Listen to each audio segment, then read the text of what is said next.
Pahalgam attack స్వర్గంలో terror. Jammu మరియు కాశ్మీర్లోని పహల్గామ్ యొక్క ఇడిలిక్ టూరిస్ట్ స్వర్గధామం ఏప్రిల్ 22, 2025లో భయంకరమైన ఉగ్రవాద చర్యతో ముక్కలైంది. పాకిస్తాన్ ఆధారిత ఉగ్రవాద సంస్థ లష్కర్ ఎ తైబా యొక్క శాఖ అయిన రెసిస్టెన్స్ ఫ్రంట్ ఈ దాడికి బాధ్యత వహించింది.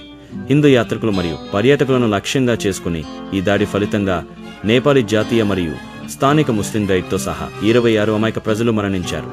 ఈ దాడి భారతదేశం అంతటా షాక్ వేవ్స్ పంపింది మరియు విస్తృతమైన అంతర్జాతీయ ఖండించారు. పాకిస్తాన్ టీఆర్ఎఫ్కు మద్దతు ఇచ్చిందని, తన గడ్డపై ఉగ్రవాదులను ఆశ్రయించిందని భారతదేశం ఆరోపించింది. ఈ దాడి ఇరు దేశాల మధ్య ఇప్పటికే పెలుసైన సంబంధాలను మరింత దెబ్బతీసింది.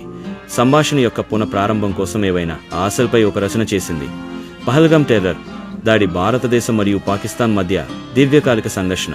ఇది ఉగ్రవాదం వల్ల కలిగే ముప్పు మరియు